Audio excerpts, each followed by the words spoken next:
Assalamualaikum warahmatullahi wabarakatuh. Alhamdulillah, wassalatu wassalamu ala rasulillah wa ala alihi wa sahbihi wa mawala. La hawla wa la quwwata illa billah, amma ba'd. Qala ta'ala fi kitabihil karim, a'udzu billahi minasyaitonir rajim. Bismillahirrahmanirrahim. Ya ayyuhalladzina amanu kutiba alaikumusyiyamu kama kutiba alal ladzina min qablikum la'allakum tattaqun. Shadaqallahul adzim. Amma ba'd. Kami hormati kaum muslimin, muslimat, shoimin, shoimat. Tak lupa teman-teman IPNU, IPBNU, BAC, sampean selaku tim penyelenggara. Dalam kesempatan kali ini kami ingin menyampaikan suatu dawuh.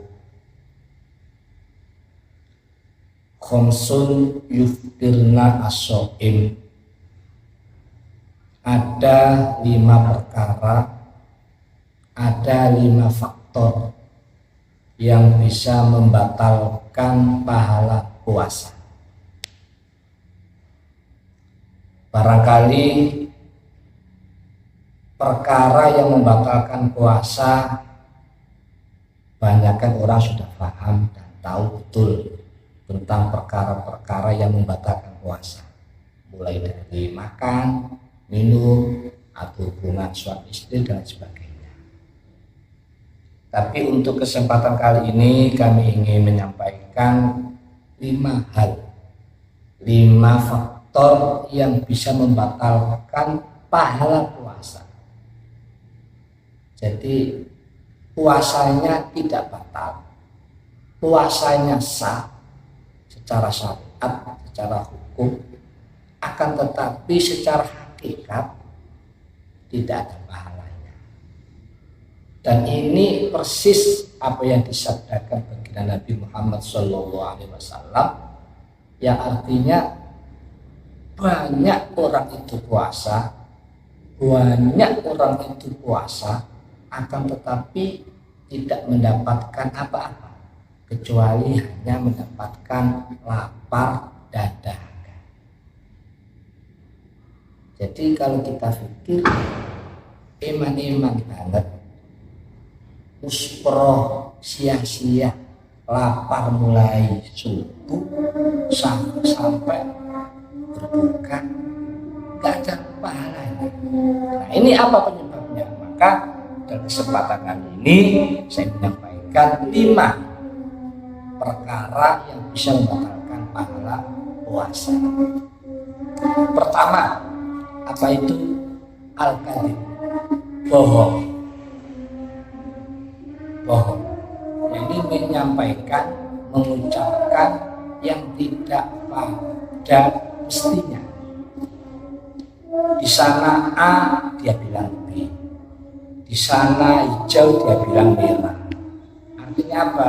Dia menyampaikan sesuatu perkara yang tidak pada yang sebenarnya. Itu bohong. Kalau kita bohong, itu dosa dan bisa menghilangkan pahala puasa. 1. Yang kedua, an-namimah, adu domba. Kita melihat kata-kata saja adu domba, ngeri, ngedu uang, mengadu uang, ngedu orang. Nah, ini dosa. Di samping itu juga seperti yang saya sampaikan, juga bisa menghilangkan pahala puasa. Contoh, si A, kita bilang, Pak, tadi siang kamu diomongin si B gini. Berarti dia mengadu ngedu antara A dan B biar tengkar, biar musuhan, biar nggak akur dan sebagainya. Itu namanya adu domba, dosa besar dan bahaya luar biasa. Apalagi di saat-saat politik kemarin itu banyak itu hal-hal yang mengandung unsur adu domba, dibenturkan sana, dibenturkan sini. Nah ini pelaku adu domba ini orangnya sangat berdosa dan bisa menghilangkan pahala puasa. Yang ketiga, al-ghibah. Al-ghibah itu rasa-rasa, ngomongin keburukan orang, ngomongin kejelekan orang.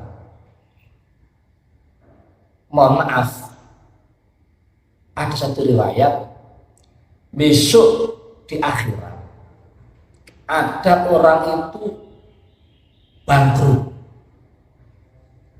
Ini pernah disampaikan oleh Nabi sama sahabat bahwa nanti di akhir itu banyak orang itu bangkrut. Sahabat bertanya, bangkrut itu apa? Bangkrut itu bukan kok di sana nanti orang itu banyak hartanya, banyak uangnya, bukan. Tapi kata Nabi yang dimaksud bangkrut itu adalah ketika di sana di akhirat orang itu bawa pahala sholat banyak, membawa pahala puasa banyak, membawa pahala zakat banyak sekali pahalanya. Berarti kan dia kaya pahala di saat itu. Nggak bisa bangkrut. Iya.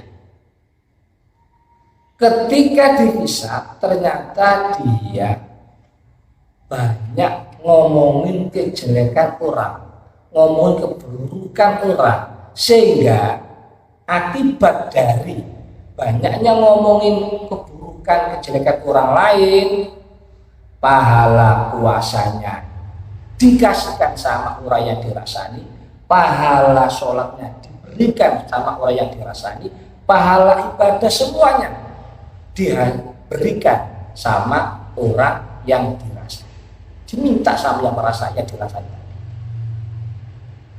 sehingga habis pahala. Apa saya di sini? Tidak. Setelah pahala sholat, pahala puasa, pahala zakatnya habis, gantian dosanya orang yang dirasani tadi ini ditarik dikekno wong sing ngerasani. Gak bangkrut dari mana? Pahala sholat di poso di entek, dipek wong sing dirasani. Setelah habis pahalanya ganti dosane wong sing dirasani, dikuras dikekno karo wong sing ngrasani.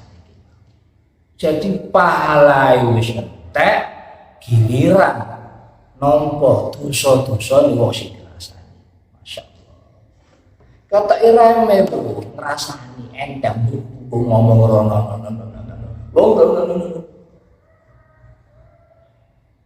Giliran di akhirat dia bangkrut, malah keboboan nanggung dosa wong sing dirasani.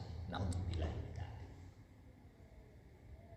Makanya termasuk di dalam kategori yang ketiga tadi, yaitu yang bisa menghilangkan pahalanya puasa, yaitu al-ghibah, rasa-rasa. Jadi gua ngerasani ini cara kasar ana wis jatuh ketiban tangga, ganjarane entek, yo ketiban dosa wong sing dirasani. Masyaallah. Pramila monggo sing hati-hati Pak Bu sedaya jamaah kaum muslimin muslimat, ayo dijogo lisane, ayo dijogo atine, aja sampai ngunem keelakan wong.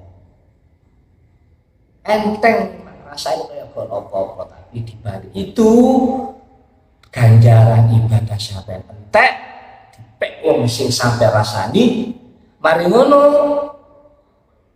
dosane wong sing sampai rasani iki dikek masane bangkrut total sampeyan di akhirat. Naudzubillah.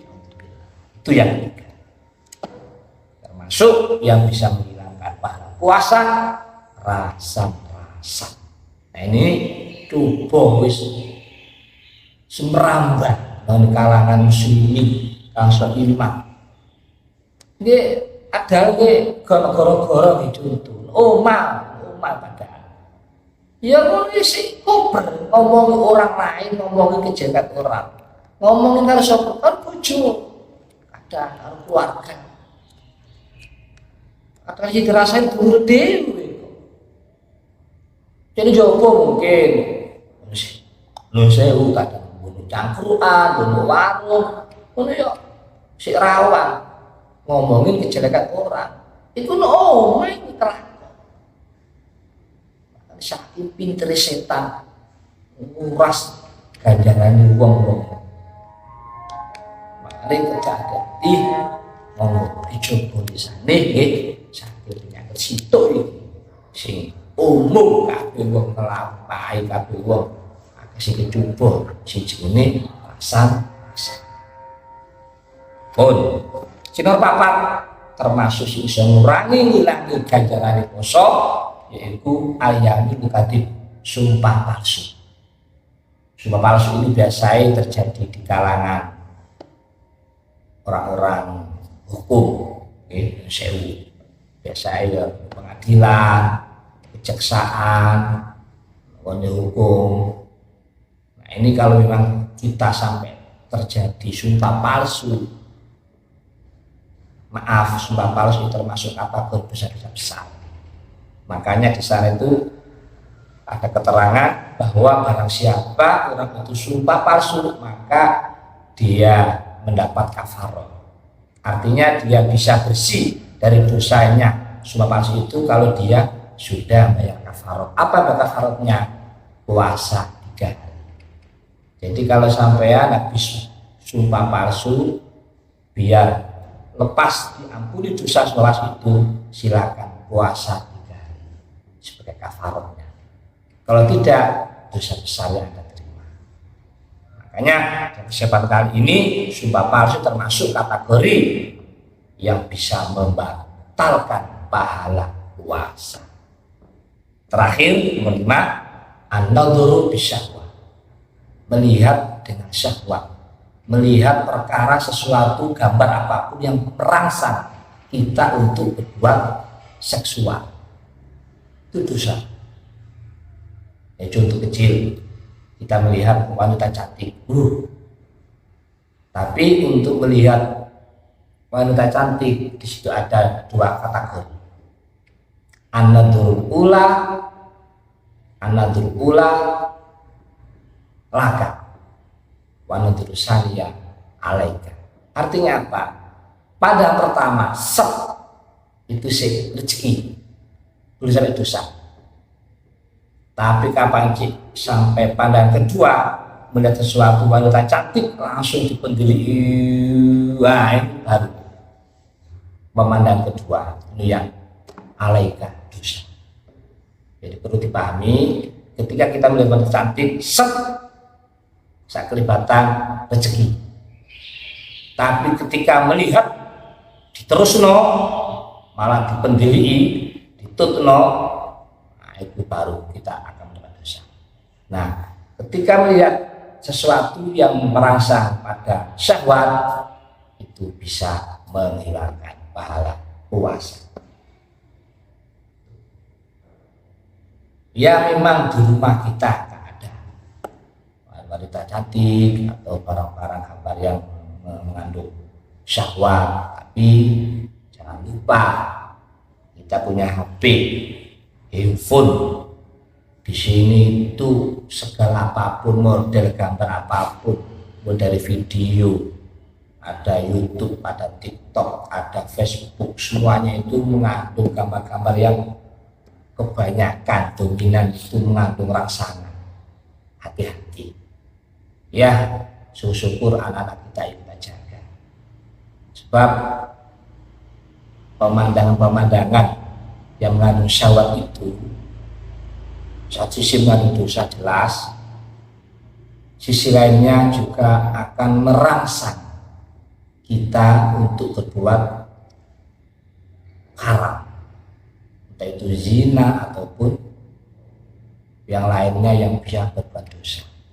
Maka dari situ melihat sesuatu dengan syahwat termasuk kategori yang bisa membatalkan pahala puasa. Jadi itu yang bisa kami sampaikan. Kesimpulannya bahwa 5 perkara tadi memang secara syariat tidak membatalkan puasa. Puasa kita sah, tapi tidak ada pahala, alias sia-sia kita puasa. Ini gugur kewajiban doang. Kita gugur kewajiban selaku umat Islam dari kewajiban puasa, tapi tidak ada nilai di hadapan Allah Subhanahu wa taala. Maka dari itu di penghujung kultum ini mari kita berdoa sama Gusti Allah. Makanya dalam doa kita Allahumma taqabbal minna syamana. Itu artinya apa? Kita mohon pada Allah semoga puasa kita diterima.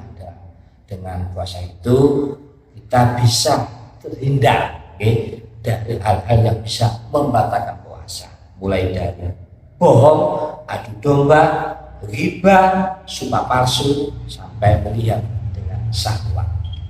Kita berdoa supaya dijaga dari 5 itu, sehingga puasa kita diterima oleh Allah Subhanahu wa taala, dan pada ujungnya kita masuk dalam kategori tattaqun, orang-orang yang bertakwa. Mohon maaf, aku kalam. Assalamualaikum warahmatullahi wabarakatuh.